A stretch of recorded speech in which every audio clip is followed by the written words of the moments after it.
from 0 to 6 figures with no ads. Wow, it's so amazing. How do you and your team stay ahead of your competitors? We are on our phone 24/7.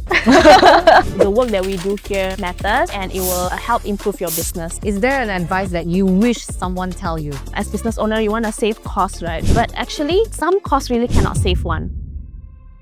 Things that happen that make you feel like, oh, this is God's intervention. I'm not like the best at social media. I'm not the best content creator. I'm not the best creative. But yet, I get to this point where I'm able to achieve all this. He chose the lowest period of my life to really turn it into something wonderful. Have they supported you throughout this journey, especially your husband, right? He's the kind of person that will like push me to be better. In this video, I'm going to deep dive into stories of entrepreneurs and change makers. This isn't just about business, but about the relationships, the struggles, and the breakthroughs that define success.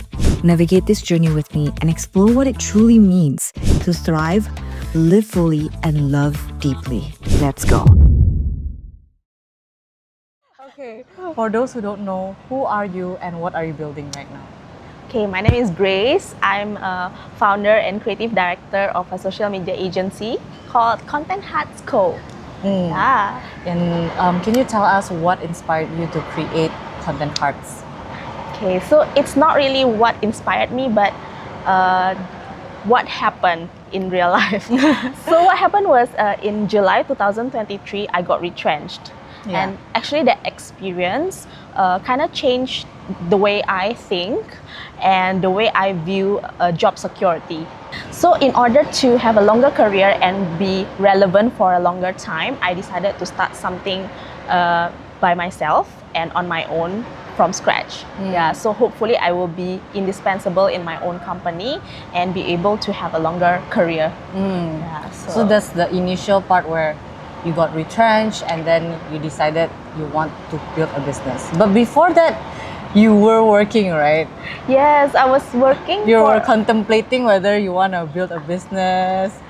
To be honest, I haven't always wanted to build a business. Like when I was working in an advertising agency for 12 years, I was content with being just like a regular employee, because as long as I get like sufficient income every month, okay lah, you know. It wasn't always like something that I wanted to do.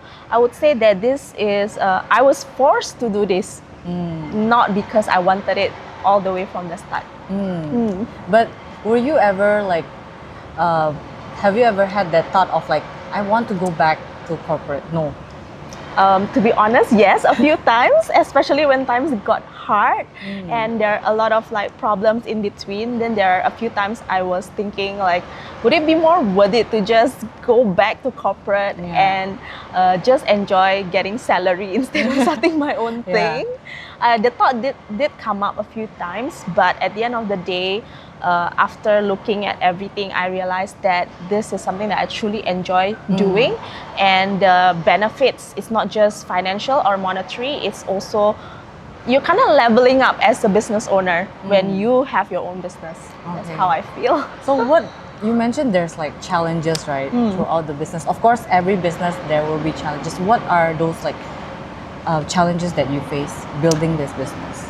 In agencies, normally we have turnover rate, like clients coming in and dropping off. It's very normal. For me, because I'm a new business owner, when I lost my first few clients, I felt very emotional. I always blame myself, like why they left? Is it because I didn't do such a good job, or is there something else I could have done? I beat myself up a lot then, but at the end of the day, it's a learning experience, and from then on, I'm able to see what works and what didn't work, and hopefully in the future, our client retention rate will increase, will become better. Yeah. Have they ever? Is there a case where their client left and then they came back to you? Yes. Can you explain what happened? It was so drama because when so the client actually didn't want to like a long period of time. So from the start, he only intended to hire me for like a period of 2 to 3 months, and that's it. But in my naive mind, when I first approached him, I was like, oh, if I can do a good job, then there's higher chance that he will continue with the retainer package. But in business, it's not always like emotional based. Some of the decisions is like very calculative and logically made. Yeah. So what happens was, after 2 months, he stopped the package. And I thought, I was like, oh, I lost this client. I was very sad. But like a few months later, in August, I think, he actually came back to us and signed up for like another package with me. So what was the reason why he left at first? I think it's because from the start, he intended to just hire me for a short period of time and not for the entire year. Yeah. I mean, some businesses felt that they don't need social media management continually for the whole year. Maybe they just need like on the period or some seasons when they are very busy or have a lot of like new launches and all that. But then in the middle of the year, maybe they don't need that much support. So it depends on the strategy that the business has. Correct. And you complement that in that way. Correct. Exactly. Because when you are dealing with small businesses and SMEs, you don't always have the budget to hire social media manager or social media agency for the whole year. Yeah. And do you think being a business owner is much more rewarding as compared to being a corporate? Definitely. Definitely. As I said just now, it's like I felt like I'm leveling up as a person as well. Like your confidence level up, and your sales skill level up, your communication skill level up, everything level up. And you used to do it all alone, right? Yeah. And now you have a team. Yes, and the management skill, the team management skill also level up. So it's a more wholesome development of yourself, if I may say so. Like, it's not just about like the money itself or how much more I'm earning and things like that, but it's also how I have developed as a person. At which point did you decided, okay, I think I need to hire one more person in your company? It was quite early on to me. I think month 3 of my business, I decided that I wanted to hire another person already, because I really couldn't keep up with the month-to-month work. Yeah. For us, we need to churn a lot of content every single month, and if I'm relying on myself, I will get burned out on like month 4, month 5, So I told myself, you know what, maybe if I could get another team member, maybe we can share the workload, and that way we can keep ourselves accountable. We can also brainstorm. Together we can improve the quality of the work as well. But at that point, were you profitable, or would you just take a leap of faith? Okay, I want to hire someone. I need someone. I mean, profitable is profitable, right? But then like $1,000 profitable versus like $10,000 profit is like different. To be honest, at that point, maybe I had like maybe 3 to 4 clients only. So I was earning okay, but definitely not enough, not well enough to hire a team. But I decided to, you know what, maybe it goes hand in hand, or chicken and egg situation, right? If you don't invest in more people, you might not have more business.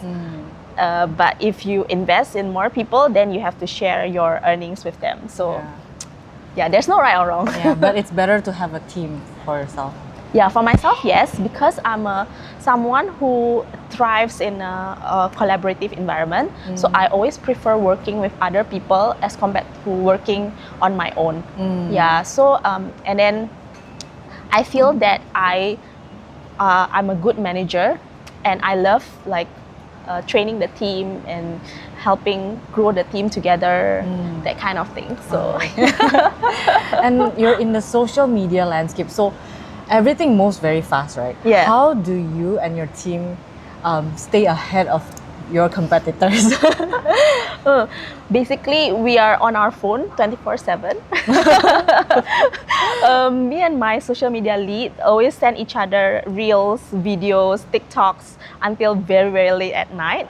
So that's the way we brainstorm, right? So whenever we have clients that need ideas, we have at least like 5 ideas at the top of our heads already because of how often we keep these references amongst ourselves. That's one way we kind of keep ourselves up to date and on trend with everything. But another way is also we are also not relying 100% on trends and things that can change very fast, but we try to focus more on evergreen content that would be beneficial and would still gain traction months after or years after it's posted. Yeah. Okay, so I think it's also difficult to adjust with people's different skill sets, strengths and weaknesses. So how do you deal with that once you have the team? I think this is a true mark of a good manager, in my opinion, is to be able to leverage on your team's strengths and weaknesses and to take the best out of everybody and make it work as a team. Yeah, so for us at Content Hearts, I mean, for me personally as well, I don't like to micromanage people, so I always leave enough room for them to creatively improve themselves and to push their own creative boundaries. So basically, if you are a creative person and you value your work or you are obsessed with your work, you will want to become better and keep pushing yourself to be better at your craft. Okay. Yeah. But how do you make sure that they really deliver quality work with the room that you give to them? Okay, you can do this, but and I trust you, but how do you make sure, okay, this is the quality that you want? Yes. For that, I will always review the work every single time. So even though I give them creative license, but at the same time, I'm always there to double check everything to make sure that whatever work they produce answer back to the client, benefit the brand in one way or another. Yeah, so I'm like the gatekeeper that makes sure the client side and the creative side meets. Okay. But were there like incidents where you really don't like the result that your team made? I mean, there were, a few times. Normally what we did was we keep reviewing them and we change and we had a few rounds of revisions to make sure that the work is up to our standard. Okay. And if really cannot make it, we had to reshoot. We have done this several times where the footages that we shoot didn't work at all and we actually had to reshoot again.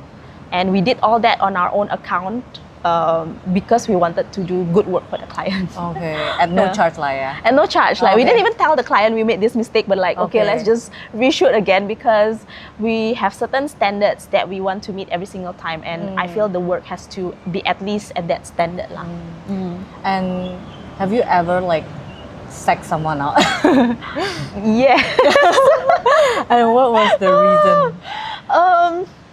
So because we are a very small team, right? So I'm always very cautious when hiring new people because first of all, I want every single one of our members to be able to work together well as a team. So it's not just about the your talent or how, your skill or how good you are, but it's actually how good you work with the whole team and how well you fit the whole team's vibe. So there are a few times where the people that we hire didn't have the same values or don't really work well with my existing team.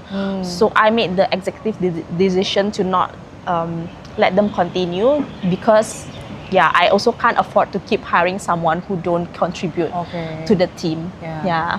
With the experience that you had, you were retrenched, when you had to say that to that person, how did you say it? Did you feel like, oh, it gives you that memory of nostalgia or no?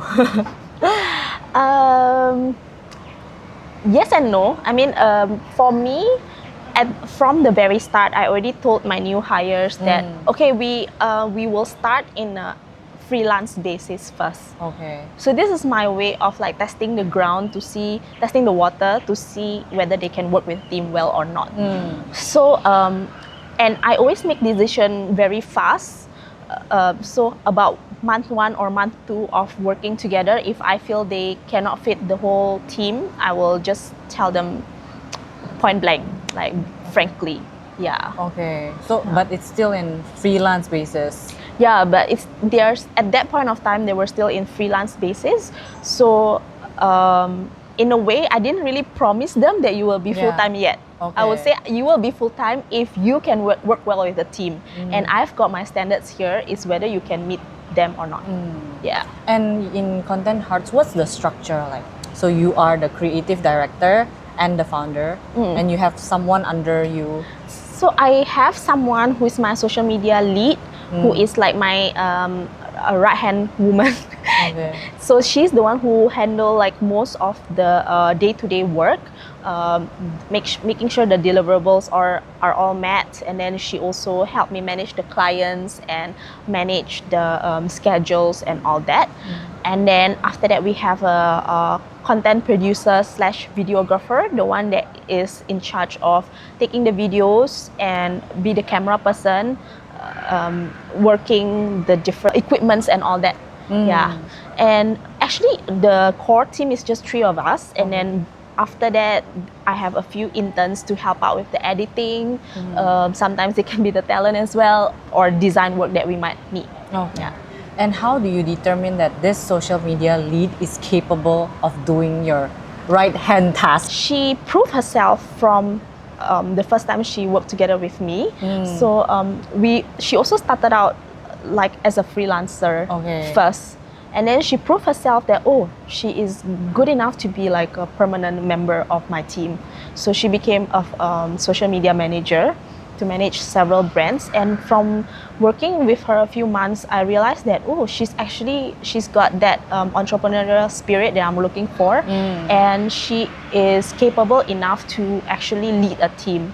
That's why I kind of promoted her to be the social media lead. Okay. Yeah. So it doesn't happen like from the get-go, I'm trying to hire social media lead, and it's like a progression. Okay. Yeah. So do you do like monthly check-in with her, or it's like a semi-annual check-in to see whether she will get like this promotion, so-called? Monthly. I will do monthly check-in. Okay. So at the start, this is something I do with everyone that I hired as well. So at the start, I will really sit down with them and lay down all my expectations month after month, to make sure that they know what I'm looking for, and to make sure that they meet my criteria and deliver in terms of the workload. Okay. Yeah. So, and then on top of that, every single month I will do a constant check-in with them to really review things that they did well and things that they can improve. Yeah. Okay. I feel this way is the best way for people to grow and for them to understand what it is I'm looking for in them. Okay. And to improve themselves in the future as well. Okay. Because in normal corporate setting, right, it's usually either semi-annual or yearly review. Yeah. So for yourself, it's more towards like, I feel like you're the performance manager for all your team, right? I'm everything. HR, performance manager, CEO. Yeah. So do you get like tired of like, okay, monthly must be monthly meetings? Okay, when I say monthly, it's like ideal case lah. But sometimes when we are busy, then we forget to do certain months. But I'm always like at least try to do it once every 3 months or once every month. Okay. Yeah. For me, why I did it this way is because in my previous job, I had a very good mentor who did this to me. Like really sit down with me every single month to review, and I felt that it really helped me a lot as an employee as well, because then I know in which areas I'm lacking, and I can make some adjustments to improve myself. Okay. Yeah. Okay. And you mentioned about you handling HR and then everything. Who else? What's your plan for the next 5 years for Content Hearts? I mean, I feel like you won't probably be in this same state where you handle everything, right? Hopefully not. Hopefully not. But to me, actually, for Content Hearts, I'm planning to keep it boutique size at least in the next 5 years. So meaning I don't want to take like 100 clients. It will give me nightmares. I prefer taking only like about 20, 25 clients, but very aligned clients that can work very well with us. But on top of that, I'm also trying to grow separate part of my business, which is the contenthearts consulting, in which me or my team member will consult businesses and brands on what they can do to fill in the gaps in their social media marketing currently in order to make sales from their content. Okay. So previously it's like you creating the content. Yes, it's a done for you versus done DIY or done with you. Yes, Okay, yes. I see. So in the next 5 years, that's your plan to expand that consulting. Okay. Yes, yes. And it's starting or yet to start? Yet haven't started yet. It's planning to launch in 2025, hopefully in Q2. So I'm still trying to refine my offerings and the package and how the process will look like if I were to do the consulting part. But yeah, it's coming in 2025 Q2, hopefully. Yeah. And I'm so curious, what separates you from other advertising, like creative social media company? Again, I got asked this question a lot, and to be honest, one differentiating factor, right, is because we have done that. We've been there and done that ourselves and continue doing this for ourselves, which means like we grow entirely from TikTok and from social media from scratch. And we started with 0 clients, $0, and until now we are 6-figure company entirely from social media. So if I can do that for my own business, hopefully I can help other businesses achieve the same targets and the same results as well. Yeah, so kind of like we're the living and breathing testament of our work. Hopefully people can see the value in what we bring in our own content, and they would want to take that learnings and apply that in their own brands as well. And is there a moment where you feel like this is too much? I think I cannot handle this anymore. You mentioned that just now. And yes. so how do you handle this like feeling? By praying a lot. Yeah, okay. Yeah. So God is your source of strength. Correct, yeah. God is really 100% my source of strength because what most people do in business is they rely on themselves, right, to sustain. But for me, if I rely on myself, I will keep looking at how much I lack, how much more I could have become, how much I will keep on thinking that I'm not good enough. You know, that's why I needed like God to be there to tell me that yes, everything will be all right, and he's got me, he's got my business on his hands, so I got nothing to worry about. That way I can think less about rely less on myself and rely more on him. Were there like things that happened that made you feel like, oh, this is God's intervention? Without God, this isn't possible? 100%. I don't know how much you want me to share about this. Like, Maybe is this the supposed to recent be secular or? No, it can be based on your faith. So there are a few times where I just had the thought in my head, and I was just sharing it with my team member. Like, for example, I was sharing with my team member that, oh, maybe we should get an intern to help us. At that point of time, it was just me and him. So suddenly there's a thought in my head that says like, maybe we should hire an intern. And something happened, but on that same day, I received 2 applicants for internship position. And one of them became an intern until now, to this day. Yeah, that was just one of the many instances that happened that was too coincidental and too fantastic to be called a coincidence, you know. Yeah. Then after looking at all these things, I started to feel like, oh, there's really God's hands in every single aspect of my business. Yeah, it's like somehow He just connect me with different people at the right time, at the right place. Then somehow, like 2 weeks later, right, I somehow need this exact same position that this person, or the exact same service that this person is offering. Like how crazy is that? And it happened many times. Yeah, so that's a testament that He's really involved from the start until where it is now. Yeah, because retrenchment is also something that we ourselves we don't want. But if that didn't happen, you wouldn't be where you are right now. Correct. So Correct. it's like a blessing in disguise to be where you are now, and you're building something from 0 to a 6-figure.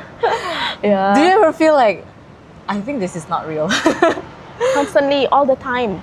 Like the feeling is like, I know that I'm not good enough as a person. I'm not like the best at social media.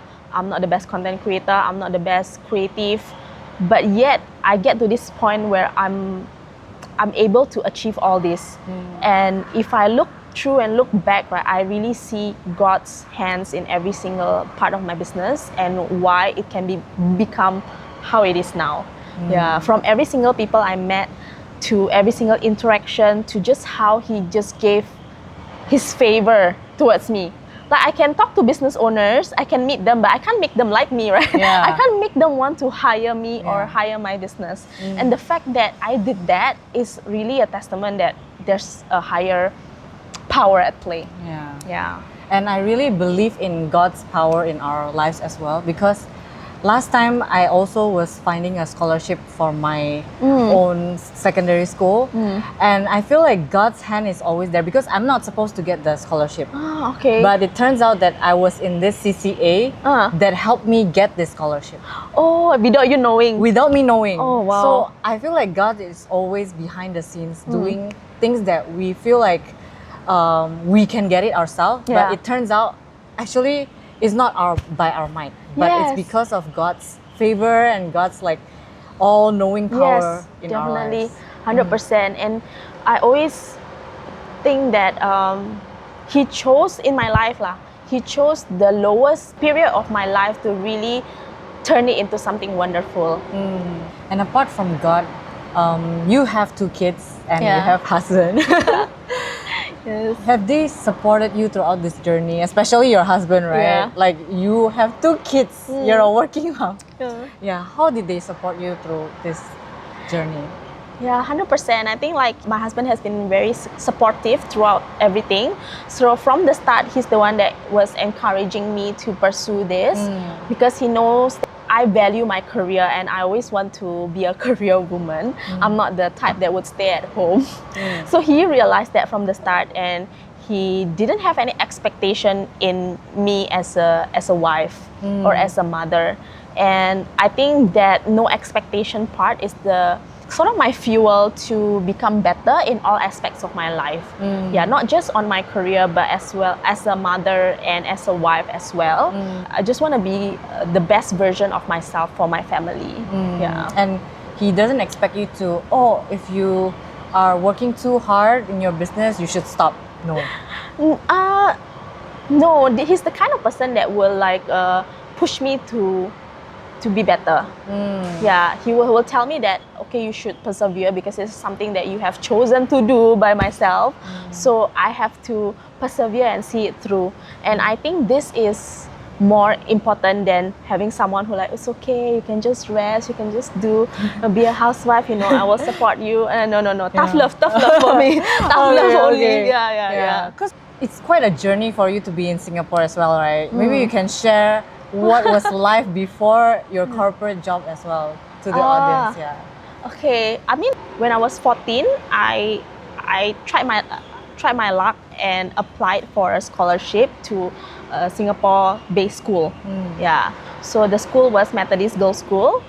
They had like it's actually like a huge test where like about 200-300 people from Jakarta or from Indonesia are applying. for only like about 10 to 15 spots. Yeah. So by the grace of God, again, like I managed to be one of the 14 people that got selected that year. And I started coming to Singapore when I was 14, and I went to secondary 2. Yeah. And you work so hard to be in that position, right? How has your like personal relationship with God, with like your family shaped the way you do your business currently? I'm always trying to be someone with high integrity in every single thing that I do, because I realized that in business, it's very easy for me to fall into the trap of like shortcuts or do unethical things just to get ahead. And I think my faith and my family always ground me and always reminding me to always do the right thing, even though it might not be the one that is like more generating profit or it will make the most money at that point of time. Yeah. So you keep yourself like, as long as the quality is there, you don't have to cut corners to reach your goal. Correct. Like I always believe in like the value of hard work. Sometimes for some things you have to do the hard way and really persevere instead of like taking shortcuts. Okay. Were they like a scenario where you can actually take shortcuts, but you just choose not to? If I want to really focus on generating more and more income, I would just take on like as many clients as possible. Yeah, I don't care about the quality of the work. As long as I can get a lot of clients, then I'm good. You know, I get the money already. Whether I can deliver or not is a different story, right? Yeah, but I didn't want to do that because I want to prove to myself and to everyone, to all my clients, that the work that we do here matters and it will help improve your business. That's why I chose to focus on the quality of our work first and to let our work speak for ourselves first before taking in a lot more new clients. Yeah. Because actually you can take more, right? You don't have to stay as a boutique-sized company. Yes. I mean, for now, I haven't even boosted any of our ads or content through paid ads yet. Yeah. So for now, I'm just relying on my TikTok and social and Instagram accounts to get clients and get leads. Yeah. So no ads at all? No ads at all. Zero. Oh my God. Zero. Because again, right, I don't want to just focus on attracting a lot of clients but not sure if I can deliver the work. I want to do really meaningful, good work for every single one of our clients. Yeah, that's why I'm very careful before I expand as well. Okay. Yeah. Okay. And since we're making this video for aspiring entrepreneurs, including me, myself, I'm starting this new journey of business after resigning from my corporate job. So what would be your best advice for anyone who wants to start in this entrepreneurial journey? I think best advice is always to realize your limitations and shortcomings as a person.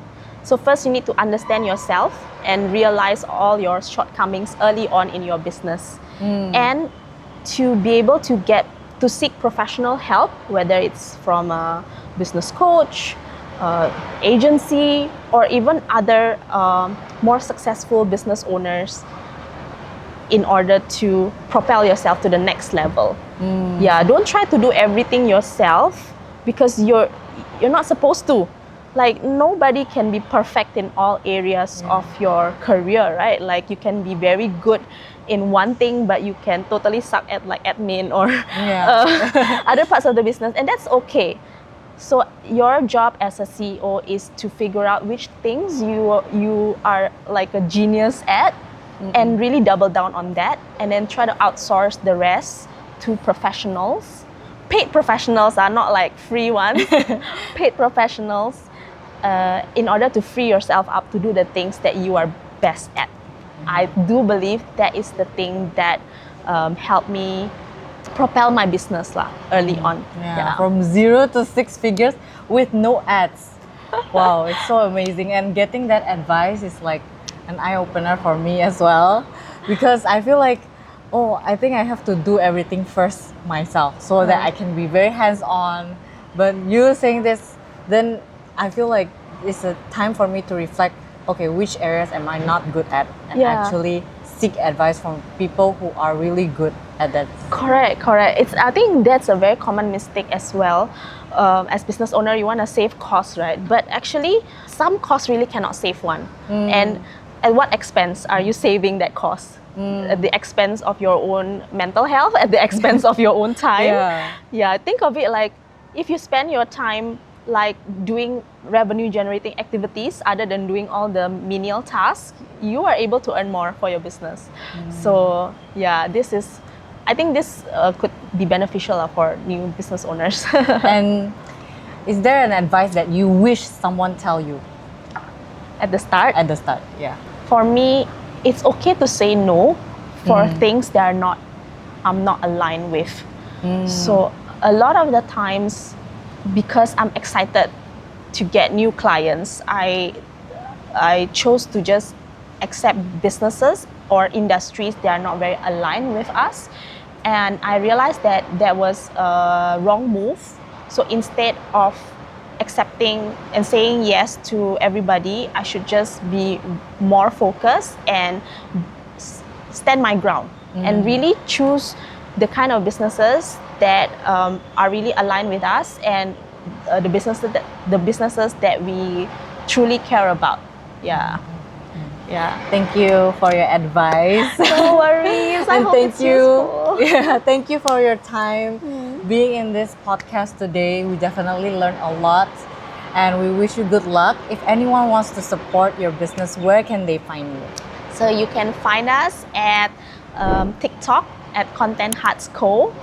We are also on the same on Instagram at contenthearts as well, and we have our website with the same name. Thank you for sharing. Thank you so much. It was a great time.